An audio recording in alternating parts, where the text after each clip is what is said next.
Hello again. I hope you're having a really good day. And what I want to talk to you about today, or talk with you about today, is the link between shame and not trying, or not making an attempt, I guess. And I was just thinking of this. So I was just doing my morning hill sprints, and I was thinking, why is it that when I walk down the hill for usually my second or third sprint, part of me is sort of saying, no, let's not do that again. And saying, hey, how about we just call it quits for today and go back home. And I made this link to potentially, shame being the reason. And it's also projecting into the future, I guess, because if you think about just the act of walking down the hill, there's really nothing wrong with that. And if you think of the moment that you're at the bottom and ready to start running, there's nothing wrong with that. And the moment you start running, there's nothing really wrong with that either. And if you look at it, each consecutive moment is just a decision to keep going or to stop for this particular example. And if it gets really inexplicably horrible for some reason, it's well within my power to stop, right? So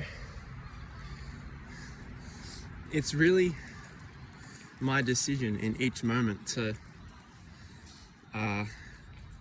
keep going or to stop. But what I'm trying to do is I'm trying to predict in advance that it will be too difficult, if you see what I'm saying. And therefore I don't want to do it.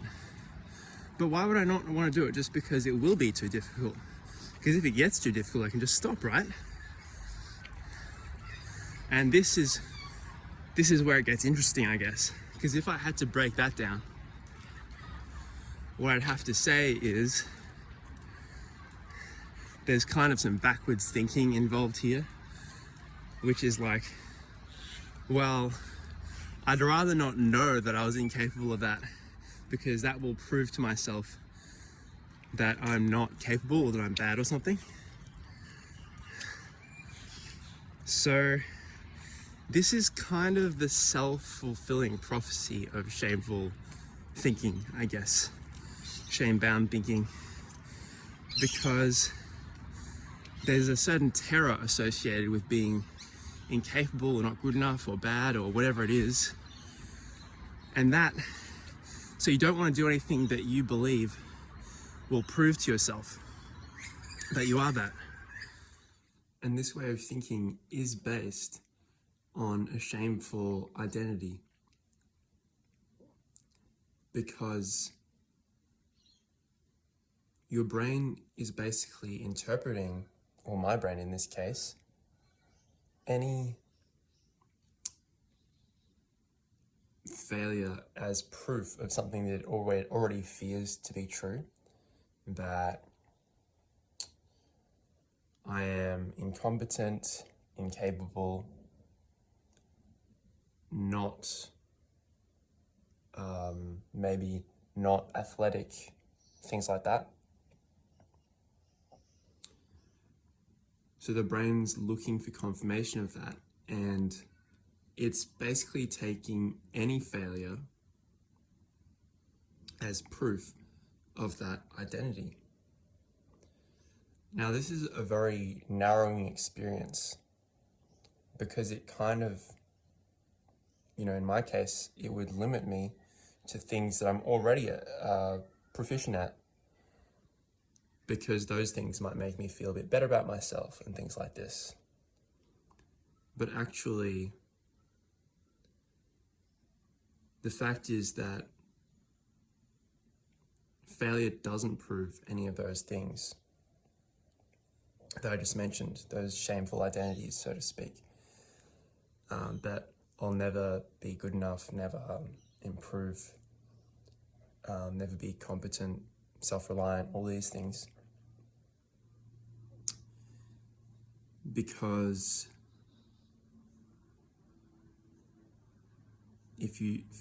failure is actually a sign that you're moving in the right direction and that you're improving. It's actually necessary to fail in order to learn new things.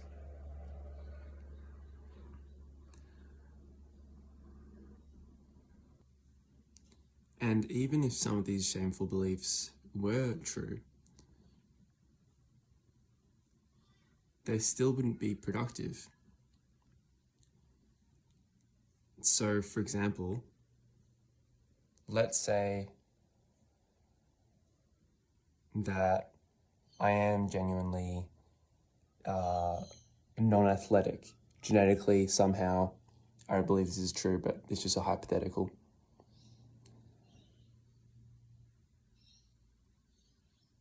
Now, if that is just factually true, and I believe that, in a way, there's nothing wrong with that. But the problem is where that becomes a shameful identity, I guess, to where every time so if that makes me believe that I'm a bad person because I don't have that, then I will avoid anything that provides evidence that that's true, because that will bring fully in my face this painful idea and notion that I have about myself. Whereas if I believe that to be true, let's say, but I had no shame around it, then that would be in no shape or form a barrier to me improving my health and fitness. Because just because I don't have the same potential as other people have is not really a good reason for me not to improve my health and fitness.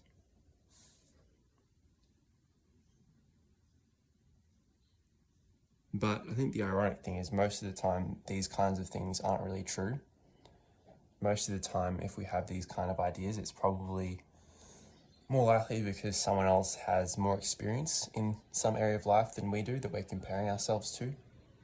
And also with regards to the failure one, most of the time when we fear failing, well, a lot of the time when we fear failure, let's say 50% of the time when we fear failure, we're not even going to fail at that thing.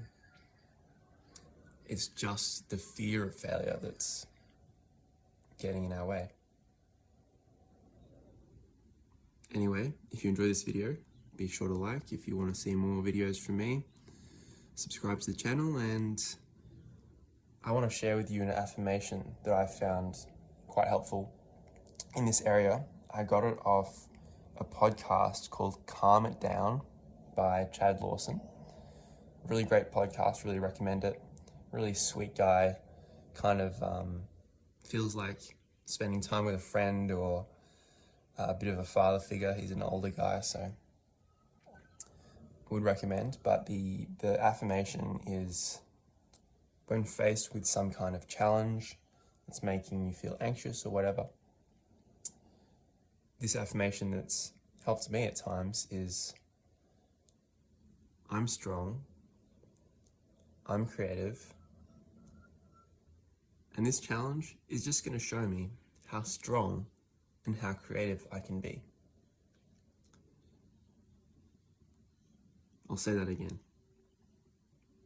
And feel free to write this down somewhere if you think it could be helpful to you.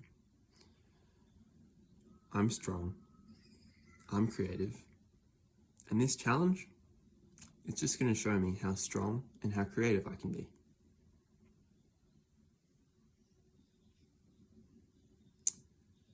It's not a silver bullet, but it's just something that can, maybe give a little 5% boost or something like that.